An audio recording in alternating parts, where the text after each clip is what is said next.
Clasificación A. Apto para todo público.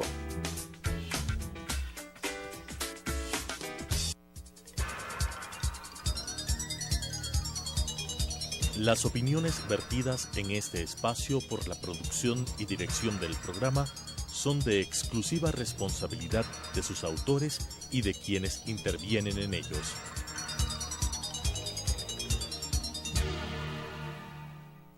Sucesos presenta Punto de Vista, pensamiento libre y crítico. Día a día buscaremos diferentes visiones para la comprensión de la realidad del tercer milenio. Punto de Vista, un espacio que une noticia, análisis y opinión. Bienvenidos.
Hacemos una pausa y continuamos con Punto de Vista.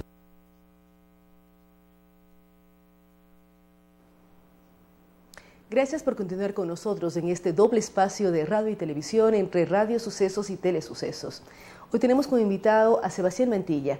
Él es analista especialista en temas de política, con quien queremos hablar sobre lo que significaría a futura una posible alianza. Hemos visto comentarios en diferentes medios, en la columna que maneja en Diario El Comercio, sobre alianzas y posibles unidades para el 2017. ¿Cómo deberían avanzar estas? Porque ya vemos varias reuniones, pero al final no vemos resultados muy fuertes que consoliden la unidad. Bueno, gracias Claudia por la invitación, un gusto estar aquí. El escenario electoral ya se está calentando poco a poco, ya las organizaciones políticas, como se dice, encienden la maquinaria electoral de cara a las elecciones del año 2017. Y tantos sectores, grupos, movimientos, tanto de izquierda, de centro, de derecha, han iniciado ya conversaciones de cara un poco a las elecciones del 2017. Y claro, la situación no está tan fácil porque de alguna manera ya con la no presencia del presidente Correa en la próxima lid electoral, ya hay, digamos, una serie de candidatos, ¿no? O sea, entonces, sin él hay más dispersión. Exactamente. Con él, de pronto, es más fácil unir. ¿Y hay absoluta seguridad de que él no entre en la lid? Yo creo que no. O sea, yo creo que de alguna manera lo que sí va a hacer Correa es, claro, apoyar a uno de sus candidatos, posiblemente Glass se está perfilando como, ¿y Moreno? como Moreno posiblemente, pero ya Moreno también ha enviado una carta a Alianza País. Pero Alianza País agradece la carta de Moreno y dice que gracias por hacerles un análisis profundo de en qué deben cambiar, es lo que declaró Doris Solís. Claro, sí, exactamente. Me parece que es la actitud más bien adecuada, ¿no? De aceptar las críticas, reconocer los errores. Pero yo creo que de alguna manera el presidente Correa no va a estar. Posiblemente sí, los dos candidatos más opcionados sean del lado de Alianza País, el vicepresidente Glass y Lenny Moreno. Pero bueno, habrá que ver qué es lo que pasa en el camino. Del otro lado, claro, hay como un resurgir de una cantidad de candidatos, tanto en, yo lo que diría, tendencias de izquierda, centro y derecha, pero lo que se ve es básicamente como una disputa de quién quiere o quién podría llegar más. Yo creo que lo fundamental, es lo que he venido diciendo desde algún tiempo atrás, es de que es necesario que de alguna manera los candidatos se pongan a conversar sobre plataformas, sobre acuerdos puntuales. Y acuerdos puntuales no solamente de cómo salir de la crisis, cómo generar empleo, cómo pensar, por ejemplo, en pensar un crecimiento económico mucho más importante para el país, sino también en ciertos aspectos de carácter institucional. Cómo corregir de alguna manera lo que se ha hecho en este último tiempo con la aprobación de la Constitución, que veo que de alguna manera se ha Se ha suprimido, por ejemplo, la posibilidad de fiscalización, tenemos un quinto poder que casi no sirve, un Congreso que no fiscaliza. Entonces hay aspectos en ese sentido que son necesarios también tomarlos en cuenta. Ahora, hablas de varios temas. Uno de ellos son las últimas reformas a la Constitución que generan, de acuerdo al criterio de Sebastián Mantilla, disminución en las facultades de fiscalización. Hay un quinto poder que muchos cuestionan. ¿Cómo rearmar una Constitución? Porque ya vemos voces que dicen hay que nuevamente refundar el país, hay que tener nueva Constitución. En cambio, otros personajes, ayer estuvo acá César Montúfar y decía, hay que tener claro, hay que reformar 29 leyes y pequeñas reformas constitucionales en base a un plebiscito. ¿Cómo lograr unificar criterios acá? Porque si bien la oposición se ha atomizado, pero debe haber una hoja de ruta común para cambiar ciertos parámetros y lograr que el Ecuador salga hacia adelante.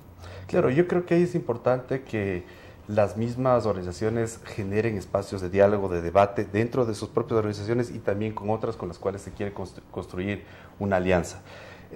Yo creo que sí, como dice César Montúfar, es necesario posiblemente ciertas reformas y ciertas reformas también en la Constitución, pero el tema es también no solamente qué es lo que hay que cambiar, sino también cómo. No creo que lo más conveniente para el país es ir a otro proceso constituyente donde prácticamente se cambie, se reestructure todo.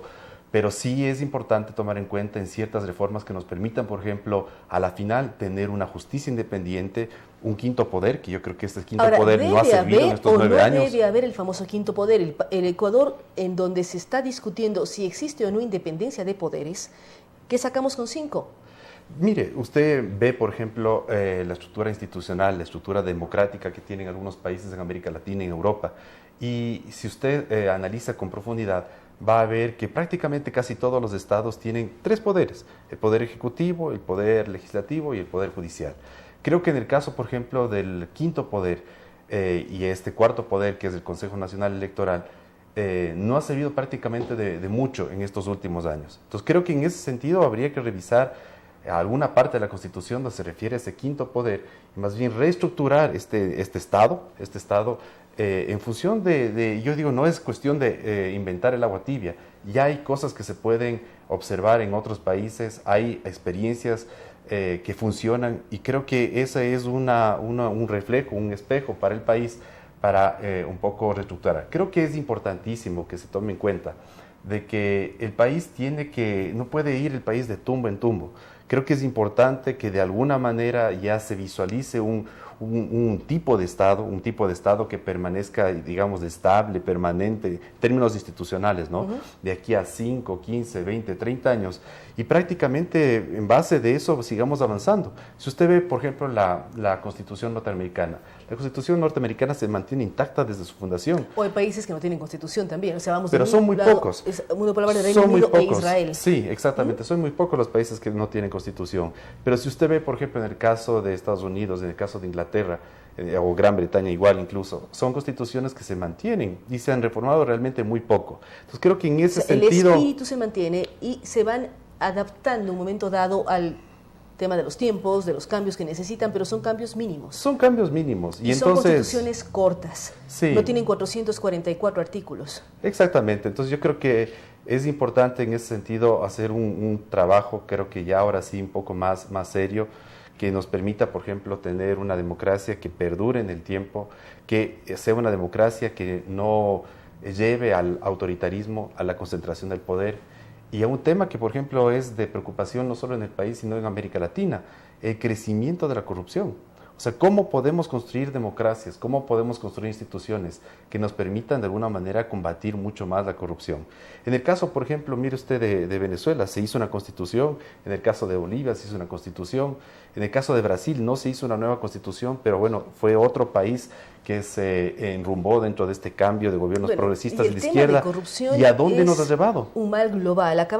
Estamos viviendo el tema de los Panama Papers y vemos involucrados desde China, pasando por Rusia, Islandia, países nórdicos, Latinoamérica. O sea, vemos un mundo que lamentablemente da síntomas de corrupción.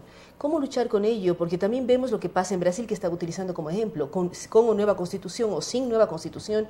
Ellos están demostrando problemas gravísimos de corrupción, pero al mismo tiempo demuestran independencia de poderes. Claro, hay corrupción, pero ve usted también por otro lado una fiscalía que funciona, que es independiente. Un juez Moro, famosísimo, juez, este momento que se habla ya de posible candidato a la presidencia. Así se dice, ojalá que no sea así, sino más bien que llegue a las últimas consecuencias de sus investigaciones y que sancione a los culpables. Y creo que ahí es muy importante, y en el caso de Brasil usted puede ver cómo una justicia independiente comienza a actuar. Creo que eso es lo que necesitamos en América Latina. O sea, uno de los grandes problemas y que a la final genera pobreza, genera inequidad, genera limitación de libertades y una serie de problemas es justamente el tema de la corrupción. Entonces creo que en ese sentido hay que pensar un poco ya pensando en el post-correísmo en los próximos años, a partir del año 2017, en que esas fuerzas políticas o esa opción política que se plantea para el año 2017 sea una opción política que le plantee cosas interesantes al país, importantes, es decir, qué tipo de democracia se va a construir, una democracia que no nos lleve a estar haciendo cambios a cada rato, o que sea, por ejemplo, también se llegue a acuerdos sobre qué tipo de modelo económico, qué tipo de economía requerimos, porque no puede ser que en momentos, por ejemplo, de bonanza económica, todo parecería que está bien y en situaciones de crisis comenzamos a hacer una serie de ajustes y cambiamos las reglas de juego, cambiamos las leyes, cambiamos las instituciones. Ya creo que estamos yendo a la 12 o tercera reforma tributaria, que eso muy poco contribuye, por ejemplo, a la generación de confianza, tranquilidad que necesita el sector productivo y lo más importante, la generación de empleo. Entonces, hacia ese país desde el que deberíamos un poco escuchar propuestas de los distintos candidatos, y en función de eso yo creo que va a ser, no sé, por ahí se va un poco a determinar quién posiblemente tenga más posibilidades, ¿no? Usted, Sebastián, en base al Observatorio de Política Latinoamericana y de todo lo que hacen además como parte de la Flaxo, ¿cómo lograr tener diálogos en donde participen diferentes sectores y se lleguen a conseguirse consensos, se escuchen a unos a otros? Usted habla con claridad. Un modelo de Estado, uno quiere tener una institucionalidad fuerte en el país, respetable por todos, el tema de los poderes, qué pasa con los modelos económicos, el ejemplo que usted pone, una época tenemos un parámetro con gran ingreso y cambia la historia cuando tenemos bajos ingresos. Entonces, ¿cómo lograr en base a un observatorio que usted no maneja, que se siente en las diferentes partes a discutir, a dialogar y a lograr consensos? Bueno, nosotros desde hace más o menos 3 años, como Centro Latinoamericano de Estudios Políticos, conjuntamente con la Flaxo, estuvimos organizando unos foros que se llamaban Foros de Desarrollo Económico Social. Y un poco estos foros de desarrollo económico social lo que buscaban era analizar temas de carácter político, económico, internacional, para de alguna manera ir determinando ciertos lineamientos estratégicos sobre por dónde se debería ir. Yo lo que creo que es fundamental, y eso tiene que escuchar el país, creo que un cambio drástico un poco entre lo que hemos tenido anteriormente y lo que podríamos tener a futuro es llegar a acuerdos sobre temas estratégicos. Y cuando digo temas estratégicos quiere decir qué tipo de instituciones tenemos que tener, y ahí me refiero, por ejemplo, a ejecutivo, legislativo, judicial. ¿Qué tipo de economía necesitamos o modelo económico necesitamos tener? Es decir, un modelo económico que poco a poco se va desarrollando y nos permite, Pero por ejemplo... Pero el modelo económico no es sujeto de cambios dependiendo la tendencia política de quien maneja el gobierno, porque esa es la duda. De pronto, la institucionalización de los poderes del Estado se logra un acuerdo. Pero ¿qué ocurre con el tema de economía cuando la izquierda tiene una posición, el centro otra y la derecha otra? Bueno, el tema es de que debe haber un acuerdo entre distintas posiciones. Creo que tanto la izquierda como la derecha estarán en acuerdo de que, por ejemplo, es importante que exista un nivel de crecimiento adecuado, por ejemplo, un 3%, un 4%, de que, por ejemplo, exista un nivel de empleo también realmente importante, de que los niveles, por ejemplo, de inseguridad jurídica bajen. O sea, hay ciertos temas que son fundamentales de carácter estratégico y que yo le decía, por ejemplo, debería ser, además del tema político, institucional, el tema económico, ¿qué política exterior? Mire, en el caso de los 9 últimos años, y básicamente dirigido por el señor Patiño en los últimos años, la política exterior de Ecuador ha sido realmente calamitosa. ha sido básicamente intervenciones a nivel internacional que han desmejorado una imagen que tenía muy buena el país desde hace tiempos. Pero acuerdos también, por ejemplo, sobre qué tipo de educación necesitamos, cómo manejar la política de salud, cómo manejar los sectores estratégicos, por ejemplo, el tema de energía. Si vamos a crecer a un nivel de 3, 4%, ¿qué tipo de, qué cantidad o qué requerimientos de energía vamos a necesitar de aquí a 15, 20 años? ¿Qué tipo de infraestructuras en términos, por ejemplo, de puertos, vías, etcétera, vamos a necesitar? Y acuerdos también sobre el tema medio ambiente, el tema minero. Creo que sobre esos temas son claves y creo que sobre esos temas se pueden llegar a unos acuerdos mínimos. Y hacia allá es donde tienen que un poco marchar todas las fuerzas políticas. ¿Y qué hacer con la inestabilidad jurídica? Usted recordaba, hay 12 o 13 reformas tributarias y vamos a una nueva. O sea, ¿cómo romper esa lógica que el país ha tenido de que dependiendo de las circunstancias cambió las leyes, en este caso tributarias? Usted decía el fomentar inversión, fomentar estabilidad. ¿Cómo mira la nueva reforma planteada para lograr el equilibrio fiscal?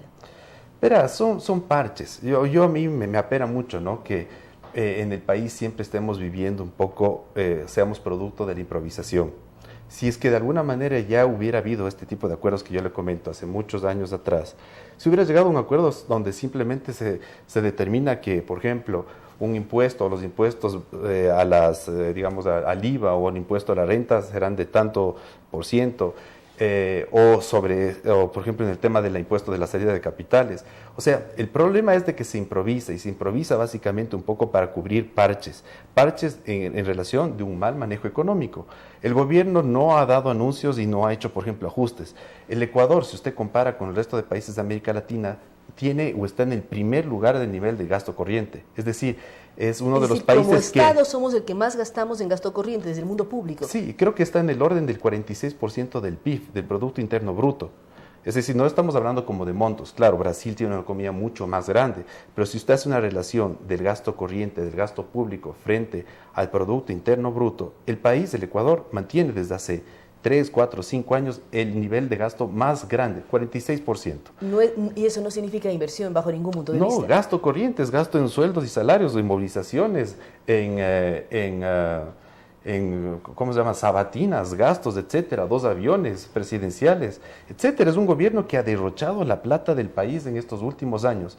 Y resulta que ahora que ya se acabó, bajó el precio del petróleo, estamos viendo cómo hacemos un poco para salir y pagar la cuenta. Más o menos como una persona que se saca la lotería o lo vende en un terreno, le dan una herencia y en lugar de guardar esa plata y poner en una cuenta y saber invertir, se derrochan en una gran fiesta, 1 o 2 días de gran fiesta, se toman todo, se comen todo y después resulta que se acaba la plata y ahora sí, el chuchaqui grande que tiene no solo el gobierno, sino que le están pasando la cuenta al país es ¿cómo hacemos para pagar esa factura?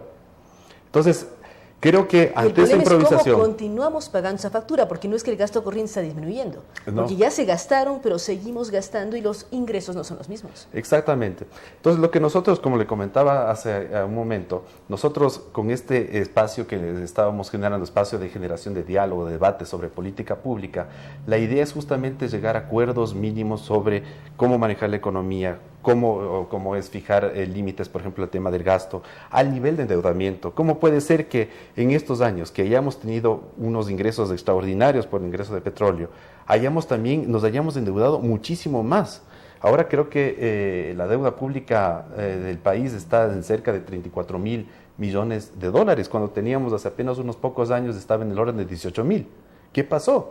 Entonces, creo que sobre ese tema... ¿Y dónde están los recursos? También es ¿Dónde están los recursos? Entonces, creo que en ese sentido es muy importante que no solamente debatan o los actores políticos, sino también diversos actores de la sociedad. Hay también igual incluso empresarios, academia, igual sectores sociales. Creo que es importante que los actores se vayan enterando de estos temas y también vayan participando, porque creo que a la final hay que ir construyendo un país distinto, un país diferente, un país que creo que se lo puede hacer, como en el caso de Chile. Ve usted, es un país que de alguna manera más o menos bien manejado, sí lograron también unos ciertos acuerdos después de años de dictadura, de enfrentamientos, donde murió muchísima gente. Se llegó a ciertos acuerdos y usted ve que Chile está de alguna manera encaminándose como un país desarrollado. Brasil estaba en ese camino, ahora, a no ser por el tema de la corrupción. Al inicio de la entrevista, Sebastián mencionaba que se va calentando el ambiente electoral. cómo en este calentamiento del tema electoral se logran diálogos y consensos y que muchas personas depongan actitudes y se logre este acuerdo que usted propone, que es importantísimo, lo hemos visto trabajar en una serie de foros, en Flaxo y en otros ámbitos, cómo pese al tema electoral, que está ya como uno de los ingredientes fundamentales, lograr acuerdos entre los diferentes sectores. Al margen si van unidos o no en candidaturas, eso ya es otro nivel. Yo lo que creo es que hay que poner las cosas sobre la mesa. Y un poco poner las cosas sobre la mesa sobre aspectos que eventualmente se pueden ceder, y habrá otros elementos que tal vez posiblemente ciertas organizaciones políticas de izquierda o de derecha no van a ceder en un mínimo. Pero la situación es tal de que el sistema electoral, como está organizado, no es un sistema electoral como el que funcionaba hace 10 años, que si usted tenía 10, 15 candidatos, esos 10, 15 candidatos tenían la opción de llegar. Ahora con el nuevo sistema electoral o el método de asignación de escaños, al menos para el tema de la asamblea, si es que no van prácticamente 2, 3 o 4 grandes coaliciones, se van a quedar en el camino muchísimas organizaciones. Entonces es obligado, es imperativo para las organizaciones políticas llegar a una unidad, a una unión, hasta a un acuerdo. Hasta temas electorales y listas. Exactamente, hasta temas electorales y listas. Entonces, si no lo hacen, van a quedar fuera simplemente del proceso electoral. Podrán llegar con su candidato a presidente, con sus candidatos a asambleístas, pero este sistema electoral, el aprobado en los últimos años, favorece principalmente a los que llegan en primero y segundo lugar. Es más o menos, bueno, aunque es un sistema... O a plantas que arrastran también, sí, porque hemos visto lo que ocurre. En términos de ciencia política y de sistemas electorales, es un sistema proporcional, pero es un proporcional que favorece básicamente a las principales organizaciones políticas o las más grandes. Las que llegan en primer lugar se quedan con prácticamente todo. Eso explica, por ejemplo, que en el caso de las últimas elecciones a la Asamblea, Alianza País con un 50 y creo que fue 6% de la votación de votos duros, tuvo una representación de más de 80 o 90 diputados en el Congreso. O sea, es un método de asignación de escaños que favorece... Con el 50% de votos tengo el 70% de escaños. Exactamente. Más o menos, son datos aproximados. Exactamente, entonces no favorece a los grupos minoritarios, no favorece a organizaciones políticas, por ejemplo, que pueden ser de minorías étnicas o que están en ciertos sectores o localidades. No, el sistema electoral obliga a alianzas. Por eso sería recomendable de que para el próximo proceso electoral existan tal vez 3 o 4 grandes alianzas, que pueda ser, por ejemplo, una alianza en la derecha, una en centro o centro-izquierda y algo en izquierda, y por ahí va a estar, supongo que Alianza País. Porque ahí podemos decir, ojalá se den las cosas así y se logren alianzas, no solamente en el tema electoral, como lo señala Sebastián Mantilla, sino también en propuestas y postulados para el país. El país necesita unidad, necesita acuerdos mínimos, lo hemos venido repitiendo con diferentes entrevistados, para tener una posibilidad de tener mayor institucionalidad, políticas de Estado a largo plazo y por lo tanto conseguir a futuro un país mucho más fuerte. Nuevamente gracias a Sebastián Mantilla, quien nos ha acompañado esta mañana. Él es muy claro al hablar de unidades, de diálogos, de consenso y de acuerdos. Vamos a ir a una pausa, luego de la cual estaremos dialogando con la artista Alexandra Cabanilla.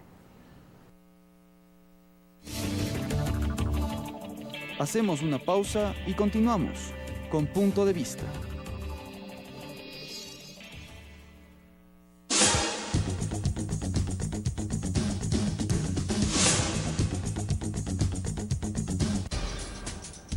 Telesucesos es un canal de televisión comprometido por entero a la noble tarea de comunicar con responsabilidad. Somos un medio de comunicación que educa, informa y entretiene con una probada ética profesional. Canal 29 se identifica plenamente con la nueva televisión de vanguardia. Somos Telesucesos, porque Quito TV.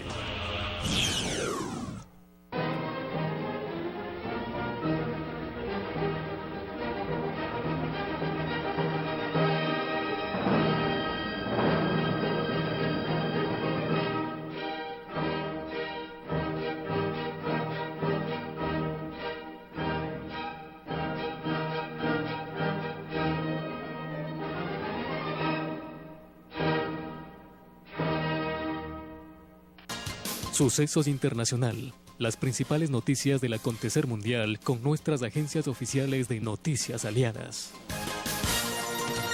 DW, Deutsche Welle, de Alemania.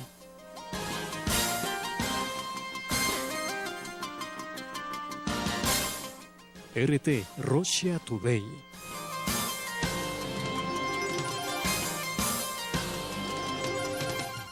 Xinhua, Agencia de Noticias China. Sucesos Internacional, de lunes a viernes de 19 a 20 horas. Por Telesucesos, Canal 29.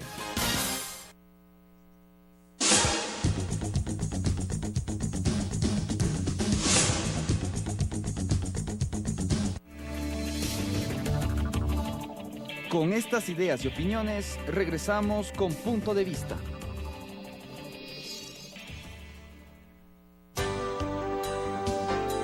Gracias por continuar con nosotros. Como lo habíamos anunciado, estamos con Alexandra Cabanilla, una exponente del arte y la música ecuatoriana. Con ella, fuera de micrófonos, decía, después del Circo del Sol, ¿qué? Es la única ecuatoriana que ha cantado en el Circo del Sol y además en Japón. ¿Qué significó en tu carrera lograr este sueño, Alexandra? Porque llegar al Circo du Soleil, que tiene toda la magia, tuvimos la suerte de tenerlo este año acá en Ecuador, ¿qué significó llegar allá e interpretar?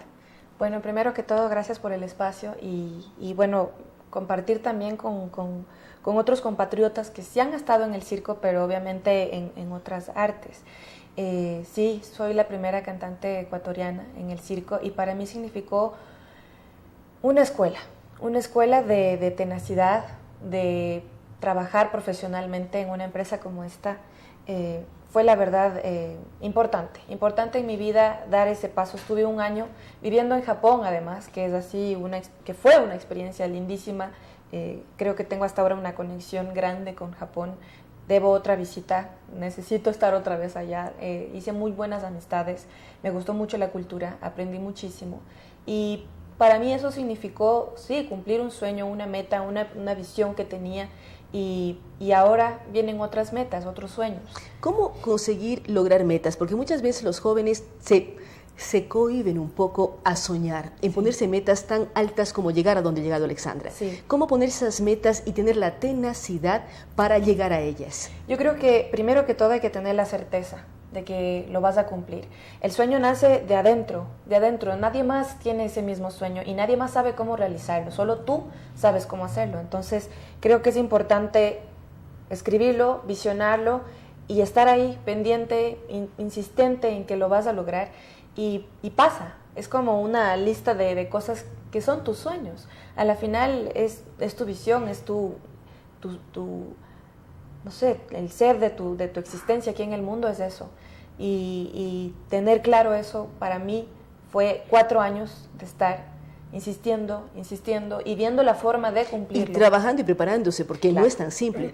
¿Desde cuándo Alexandra decidió ser cantante también? Porque no es tan simple. O sea, de pronto llegas al Circo del Sol o logras lo que has logrado en el Ecuador y eres muy visible, pero ¿desde cuándo empezaste a querer cantar y a presentarte en un escenario?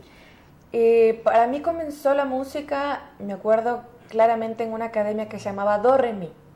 Y en esta academia lo que hacíamos era cantar música nacional, tocar la guitarra, y era en un cuarto muy pequeño con una persona, Lucy, que pudo ver esa esencia en mí.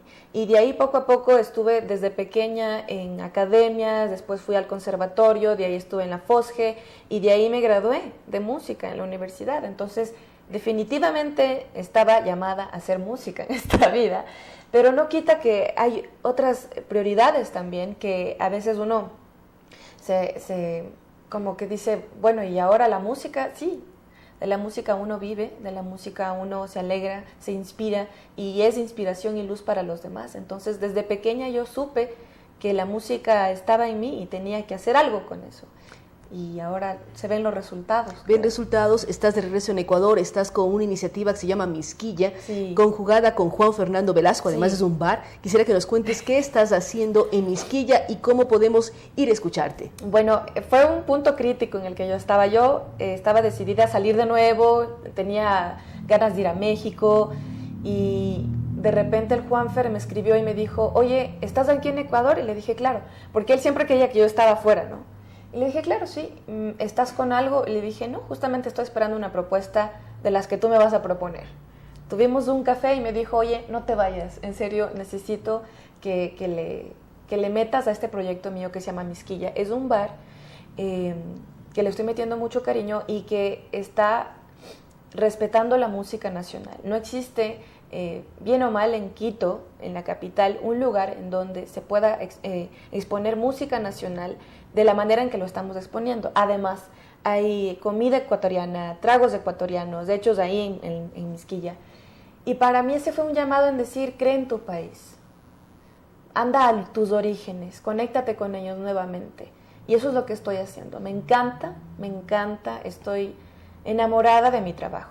Enamorada de tu trabajo y nos cantas pasillos. Sí. ¿Qué significa para ti cantar esos pasillos con todo el sentimentalismo que ya tienen de por sí? Sí. La primera entrevista que hicimos en la mañana en la radio es a un cantautor español, a Joan. Y él también habla de la importancia de las letras. Yo creo que las letras de los pasillos ecuatorianos nos dicen muchísimo. Sí. ¿Qué sientes al cantarlas, al aprendértelas y al ver la reacción del público? Es chistoso porque el ecuatoriano es feliz escuchando música triste. Es lo que decía Teodoro Wolff, un país así rarísimo, es. viven tranquilos o duermen tranquilos con volcanes y se alegran con música triste. Así es. Y eso a mí me ha marcado mucho, pero no para la parte negativa, sino para la parte positiva en decir, bueno, nuestras canciones demuestran lo que somos nostálgicos y a eso nos debemos. Pero lo importante es, para mí, yo en el 2009, cuando estaba ya graduándome de la universidad, hice justamente este proyecto pasional. Pero es jazz pasional Es vinculado jazz al pasillo. Con pasillos, exacto. El bicho del pasillo se metió a mí cuando yo comencé a trabajar con la FUNSAL en la recuperación de la calle La Ronda. Ahora tú vas a La Ronda y es una calle lindísima, con mucha gente, el transporte de gente ahí es lindísimo. Pero antes estaba muy olvidado y la FUNSAL le apostó a recuperar esa magia que había ahí en ese barrio. Y pues ahí estuve yo con Hugo Hidrobo, Margarita, con Quimera, me codié con esta gente y dije, bueno, por algo ha venido a mí esta música. Y comencé a interpretar los pasillos y de ahí me enamoré del pasillo. Y cuando me estaba graduando en la universidad en el año 2009 hice el disco Pasional, que es una fusión de lo que estaba pasando en mi vida, que era el jazz en la universidad y los pasillos que le debía algo a esa música que es nuestra. Y vuelves ahora al mundo del pasillo. Y ahora, después de 2, 3 años o 4 años que estuve ya trabajando con este disco, que estuve trabajando afuera del Ecuador, volví y vino otra vez a mi voz esta música. Entonces, eso quiere decir algo. La verdad estoy enamorada de mi país nuevamente. Cada vez que me levanto siento como las montañas me abrazan y eso es un sentimiento que no hay en otro lugar. ¿Y cuándo vas a componer las letras? Ya estoy componiendo. ¿Cómo está ese proceso de composición? Ese proceso de composición está lindo porque yo le dije a Pablo, que es mi productor, le dije, mira, tiene que haber contenido. O sea, yo sé que tengo que hacer música comercial y música que enganche a la gente, pero necesito el contenido. Y el contenido ha sido un poco en la recuperación de nuestra música autóctona de Esmeraldas, los instrumentos esmeraldeños, la marimba. Tengo una canción que está pegadísima en ese tema y también la letra habla de lo que está pasando globalmente. Me llegó mucho una historia de una niña que tenía una almohada y que salió de Siria y que su almohada siempre pasaba mojada porque ella lloraba todas las noches. ¿Qué más contenido que ese? O sea, dar realce a la instrumentación ecuatoriana, latinoamericana y contando una historia global que está pasando. Entonces, creo que por ahí voy bien. Y estás trabajando en eso. Estoy trabajando en eso. Ahora estás con Misquilla, estás con los pasillos, estás trabajando en tus propias composiciones, sí. Pero también nos hablabas de pronto irte a México. ¿Cuánto tiempo tendremos a Alexandra en el Ecuador y cuánto tiempo después volará con nuevos rumbos? Bueno, mi visualización es en este momento hacer mi música, hacer el disco y con este disco viajar. ¿Por qué no? Yo iba a México a intentar hacer musicales, a estar en la movida allá, pero dije no, o sea, en algún punto dije, algo me está deteniendo aquí. ¿Qué sé yo? Misquilla, perfecto. Pero algo más. ¿Por qué no utilizar este tiempo para hacer mi música con gente de acá y con visión de acá y dar eso a la gente de afuera?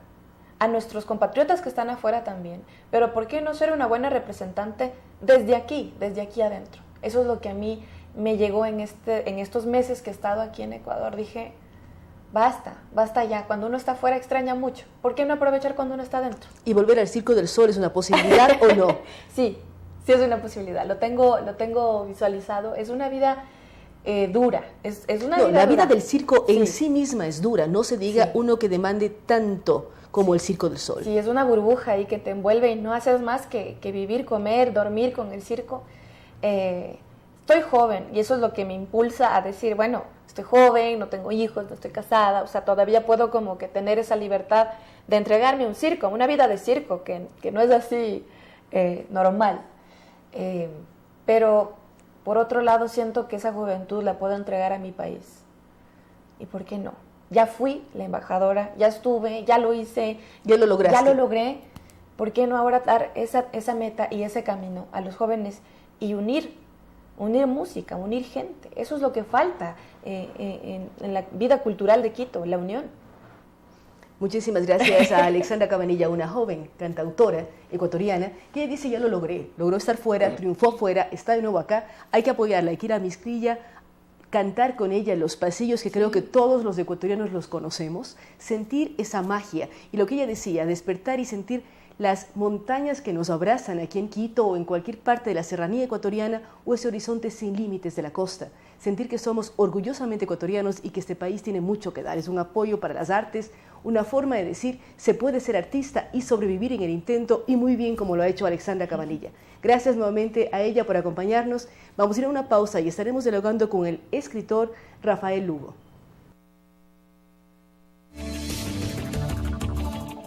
Hacemos una pausa y continuamos con Punto de Vista.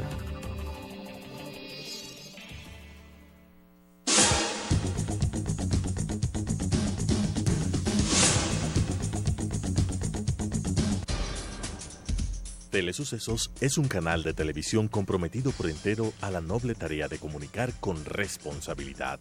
Somos un medio de comunicación que educa, informa y entretiene con una probada ética profesional.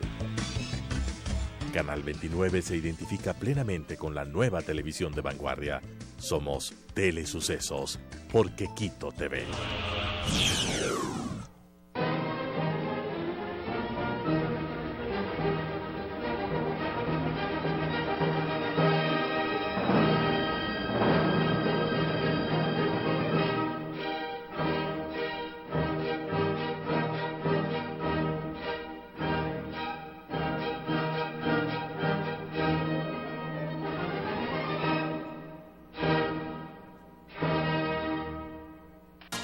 Sucesos Internacional. Las principales noticias del acontecer mundial con nuestras agencias oficiales de noticias aliadas. DW, Deutsche Welle, de Alemania.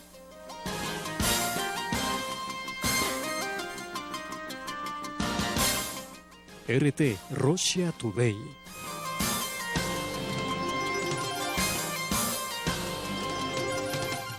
Xinhua, Agencia de Noticias China.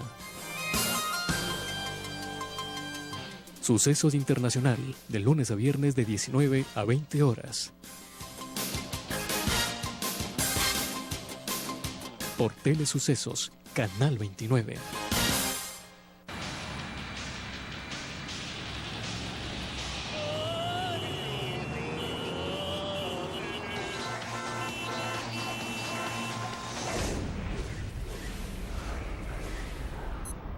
Tómelo con calma.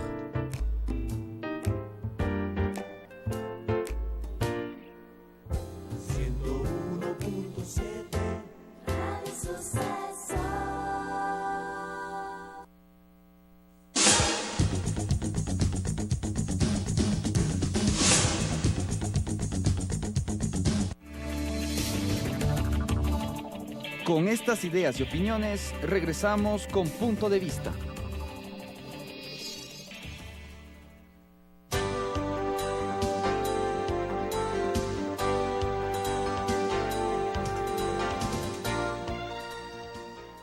Estamos empezando.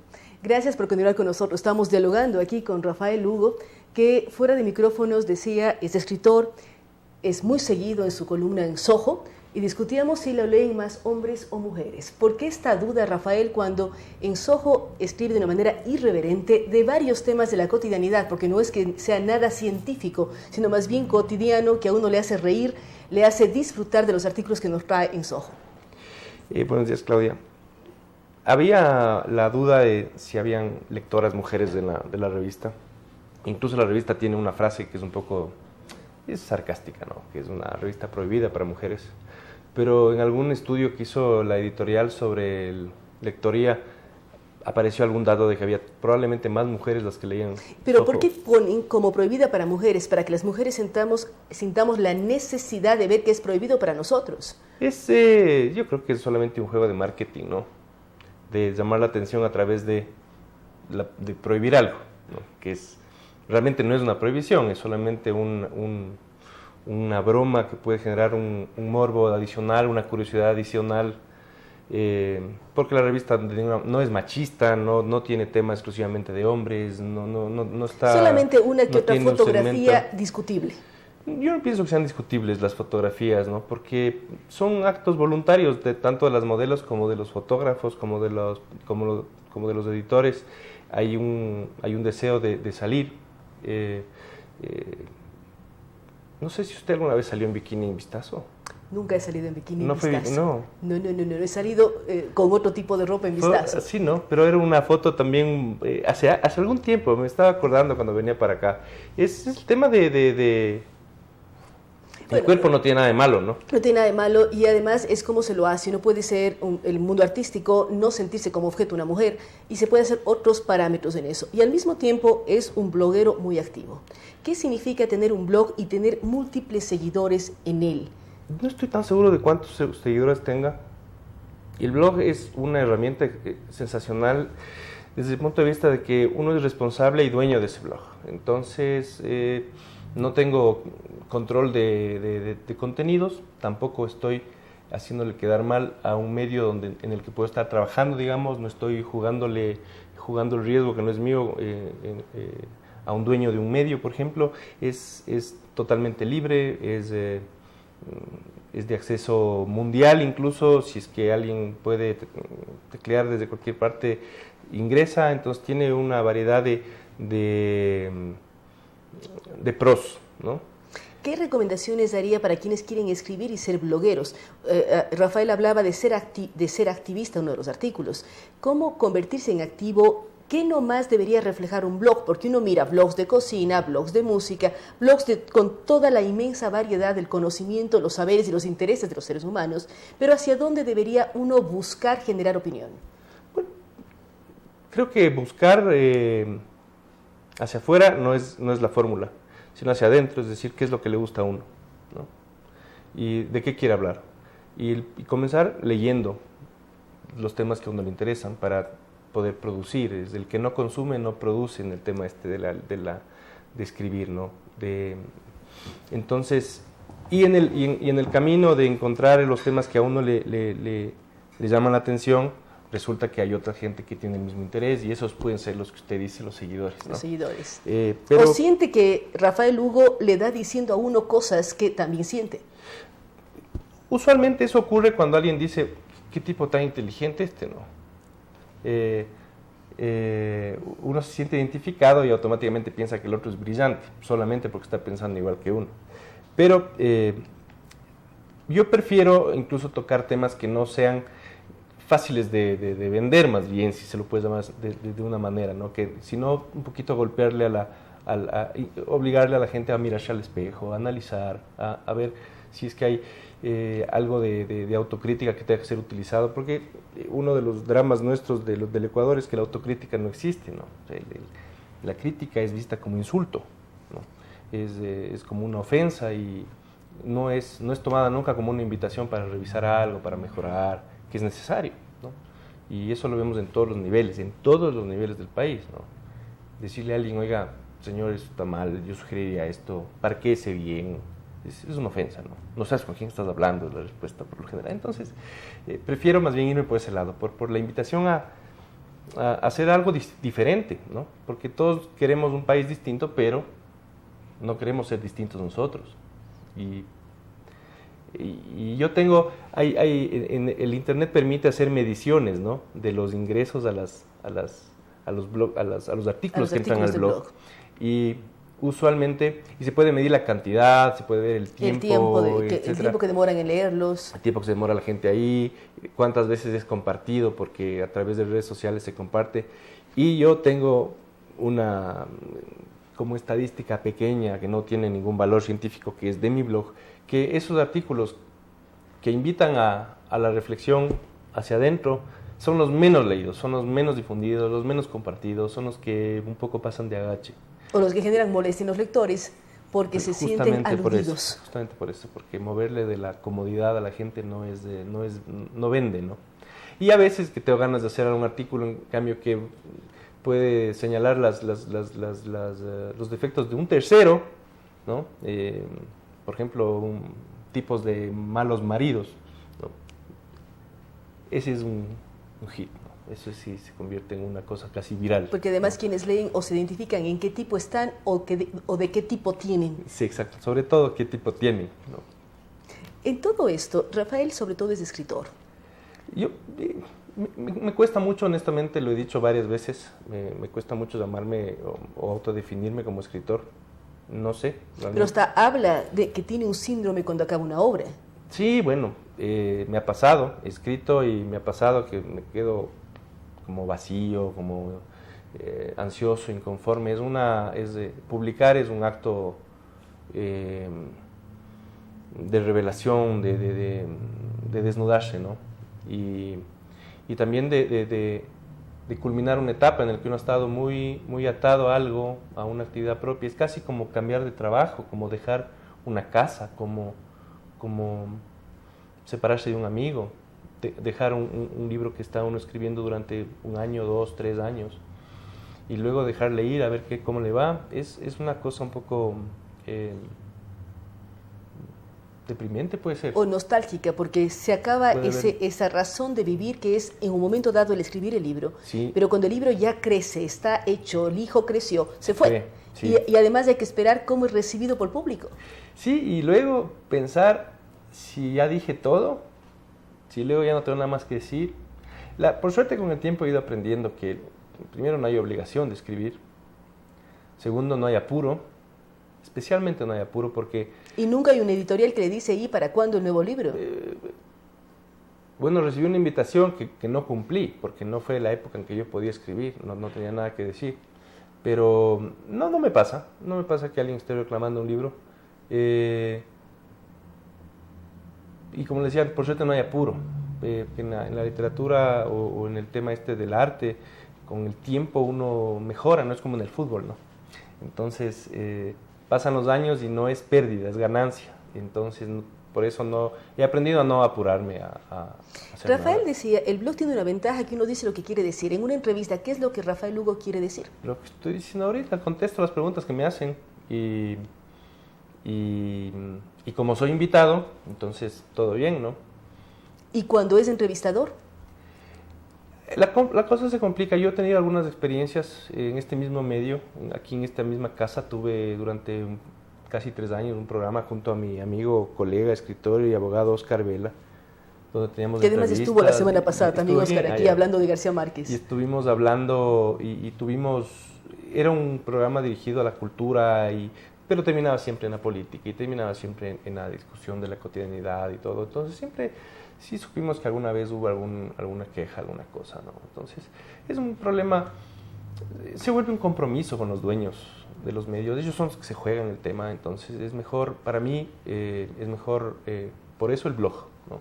Uno es el único y exclusivo responsable de lo que está ahí. Y en esto de seguidores en blog, los artículos que se repiten, que se publicitan mucho más en el blog, ¿no ha tenido rechazos también cuando ha sido crítico?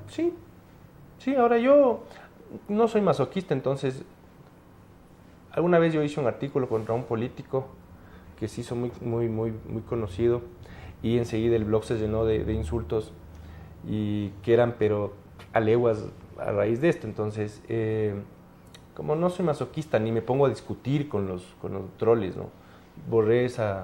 Quité la posibilidad de los comentarios. del comentario y ya. O sea, honestamente, cuando alguien quiere hablar conmigo, me puede escribir a un correo, me puede buscar en alguna red social, me puede llamar por teléfono. Entonces no es que no me interese la opinión de la gente ni conversar, pero tampoco me interesa dejar cancha abierta para ningún tipo de ataque que no tenga ninguna utilidad posterior, ¿no? Ahora, en esto de autocrítica y crítica, ¿cómo recibe críticas constructivas, no de troles que a uno lo que interesan es generarle dolor de cabeza, sino cómo Rafael Hugo, de lo que escribe, de lo que hace, de su cotidianidad, recibe críticas? Yo supongo que hago un esfuerzo porque soy un vanidoso asumido. Entonces, como sé que hay ese riesgo de caer... ¿Asumido que es vanidoso? Vanidoso asumido, es decir, sé que hay un contenido, un componente de vanidad fuerte, pero soy consciente de eso, entonces me cuido. Entonces, a raíz de eso, trato de no reaccionar como, digamos, primariamente ante alguna crítica o lo que sea y ponerme a la defensiva o algo así. Creo que alguna vez, más bien, he tenido muy buenas críticas y creo que he podido corregir cosas, mejorar.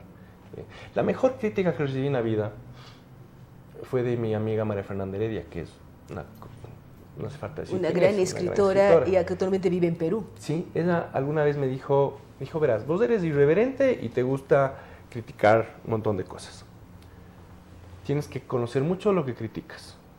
No solamente criticar porque te parece que algo está mal, sino tienes que tener mucho conocimiento de lo que estás hablando. Eso me parece que fue a raíz de alguna cosa, algún tema religioso que había tocado. Y ella tenía toda la razón, ¿no? Entonces, sí, a partir de ahí me cuidé mucho de saber bien de lo que iba a hablar. Y por eso es lo que señalaba, hay que leer bien antes de escribir bien. Sí, sí. Y es que uno tiene a veces la noción interna de que algo está mal, ¿no? Y lo puede decir.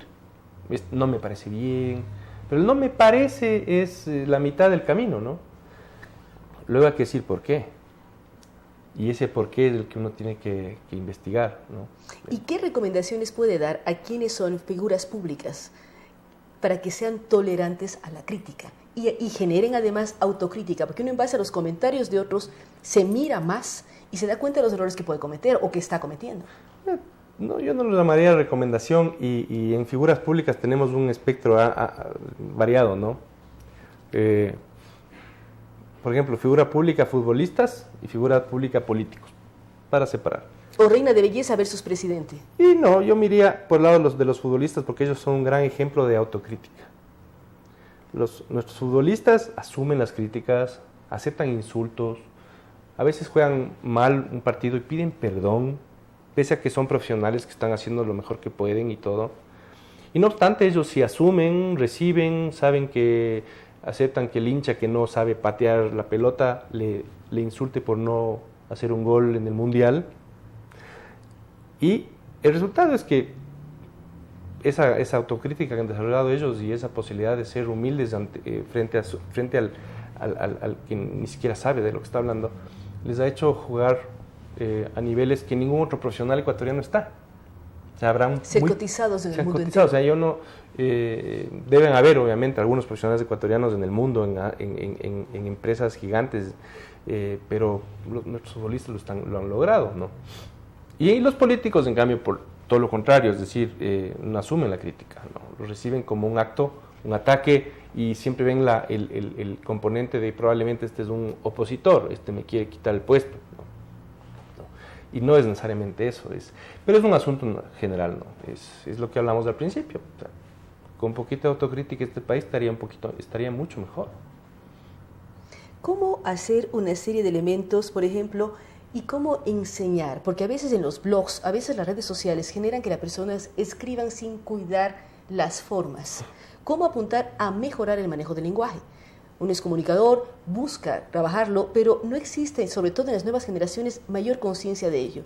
Uno ve los comentarios en los blogs y y es a veces difícil entender por cómo están escritos. Sí. El otro día me reía porque veía que alguien admiraba a Dios, al Supremo Hacedor, pero ponía admiro a Dios como una sola palabra, en ser a Dios que significa hasta luego. Se llega a ese tipo de formas. ¿Cómo trabajar para mejor manejo del lenguaje? Y sobre todo en las nuevas redes, en los chats, en los blogs, para que todos salgamos ganando y la autocrítica también vaya hacia cómo hablamos o cómo escribimos. Yo pienso que son actos privados. Es decir, actos privados públicos, pero... cada uno sabe... a ver, es que es un tema de ¿cómo se llama esta palabra? De autoestima. Es escribir bien. ¿Por qué un tema de autoestima? Porque uno tiene que tener vergüenza de lo que escribe, de lo que publica, pues. De cuidarse, es como salir a la calle bien o mal vestido, bañado, apestando, con los dientes sucios. Alguien decía, la mala ortografía es como el mal aliento, ¿no?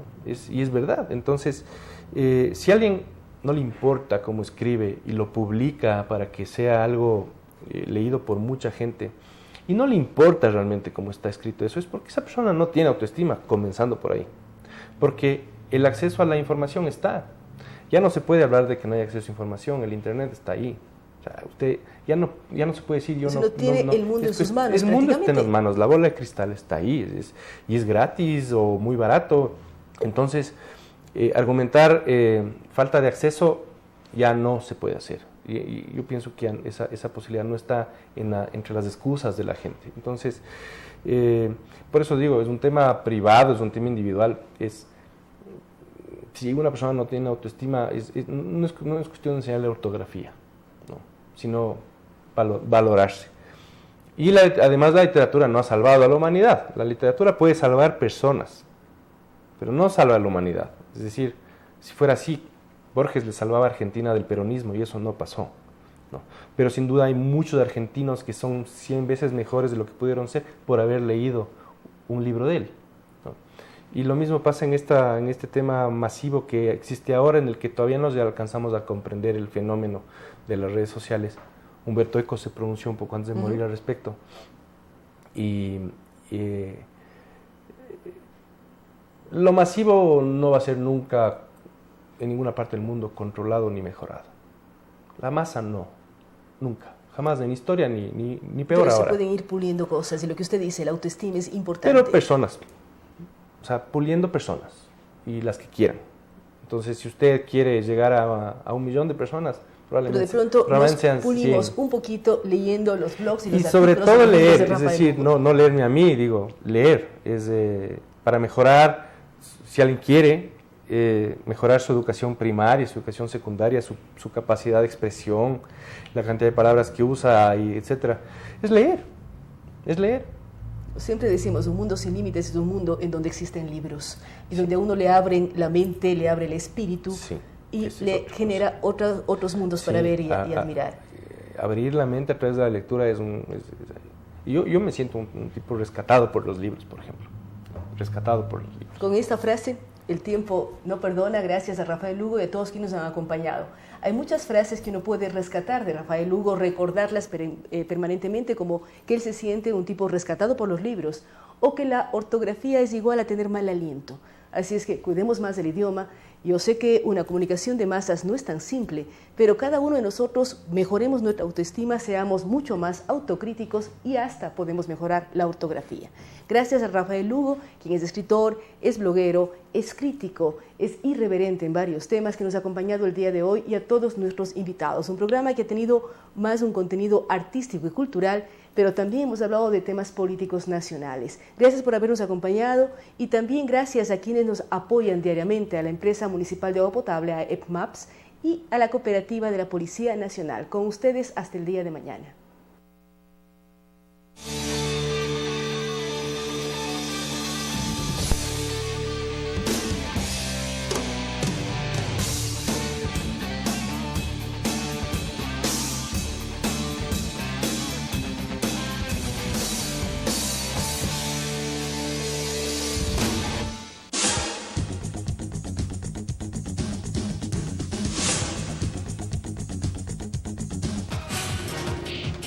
Telesucesos es el primer noticiero de texto en la televisión ecuatoriana.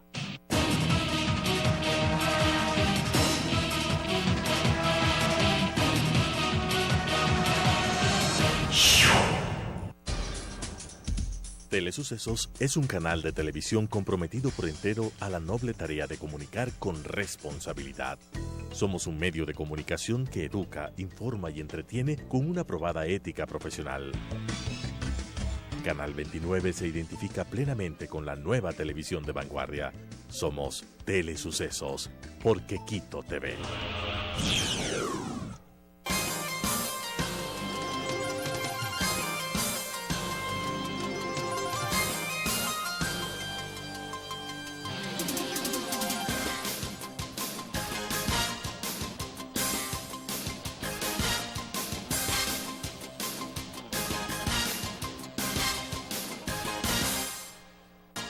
Sucesos Internacional. Las principales noticias del acontecer mundial con nuestras agencias oficiales de noticias aliadas.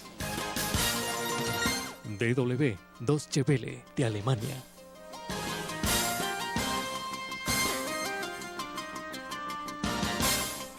RT, Russia Today.